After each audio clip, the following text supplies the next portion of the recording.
Okay, to start your color wheel, here's one that's partially colored already. You're going to need to have, well, obviously you have your sketchbook or a piece of white paper will also work. Please don't do it on lined paper.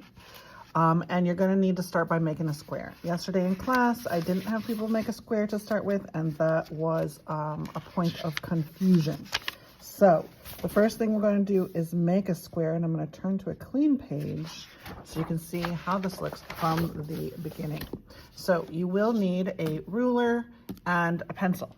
So with your ruler, let's make a square that's 8 inches, okay? So someplace towards the top of your page, make sure your ruler is even with your page like this, and find your measurements, where it starts and where it ends. If your ruler is fairly straight, this should be pretty easy to do. Start at the 0, draw a straight line all the way to the 8. If you don't have a ruler and you're just using a straight edge, then put a little piece of tape or make a little mark at the length that you want. It doesn't have to be 8 inches. It can be any length that you want, but you want it to take up most of the page. So 8 inches is kind of a nice number. So I'm going to do the same thing here. Again, make sure your ruler is straight with the edge of your page. Draw all the way to the 8-inch mark from the 0. And then at the bottom, I'm going to put the 8 right here next to the line that I already have drawn, right? See right there.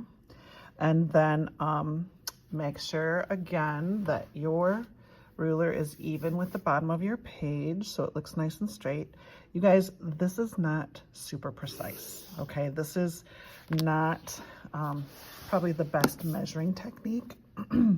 But it's art class. We're going to be eyeballing a lot of stuff, and so it's fine. Now, when I get to this side, you can see, I don't know if you can see or not, but I can see that my square, this last line that I draw is not quite going to be 8 inches long, which means my square is not perfect, but yeah, it's fine. It's close enough.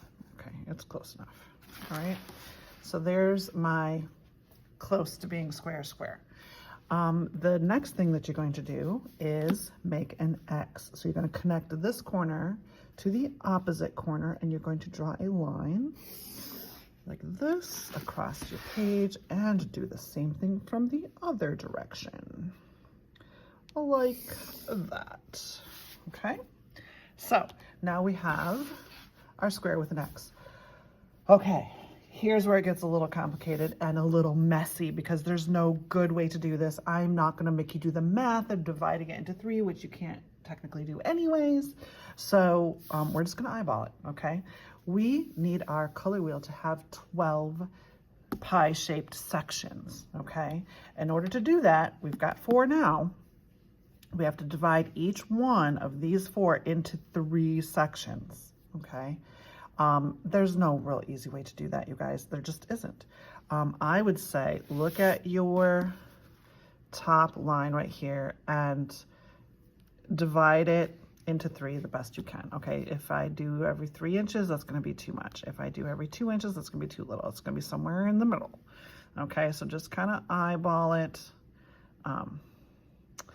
where you think it might be. There's probably some mathematical way. People on YouTube probably gonna get mad at me, you know, for not doing the math, but do your best you can. Make 2 little marks so that this line looks like it's divided into 3 equal places. Take your pencil and the first mark and line up your ruler with the center of your X right there, okay? So there's my first mark, there's the center of my X. I'm gonna draw that line all the way through to the other side, like this. Do the same thing with your other mark, and hopefully you did a good job of dividing that into 3 equal parts, and then now you automatically get both of those divided into 3 equal parts. Now turn your page sideways and do the same thing again. So somewhere in here probably, somewhere in there probably. There's my 3 equal parts. You can kind of look at them, see if they look like they're the same. If they do the same thing again. Connect that dot to the center dot and draw that line all the way through and do the same thing here. Look at that. Now you have a square that's divided into 12 sort of equal pie shapes. And let's just make sure there are 12 by putting some numbers. 1, 2, 3, 4, 5, 6, 7, 8, 9, 10, 11, 12. Now we're going to put the colors. Now yesterday my class asked me to put red at the top, so I'm going to put red at the top for you guys too. So I'm going to turn my page sideways because I want the words that I write to look nice and neat and evenly spaced, and they're going to rotate around. So I'm going to write the word red right here. Now during class I made my students tell me which color would be next. I'm gonna just dictate them to you. Sorry about that. But this way you can get all your colors written in the correct order. This one is going to be red, orange. I'm gonna go kind of fast because you can always pause this video and slow it down if you need to. Orange, yellow, orange. Notice how I turn my sketchbook each time I write a new color.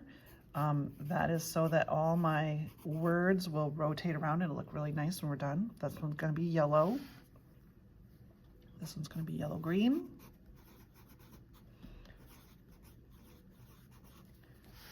Green.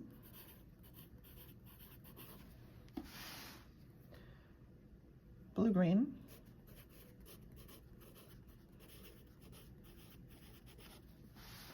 Blue. Blue violet.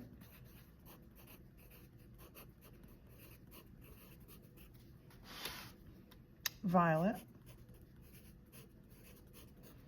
And finally red violet.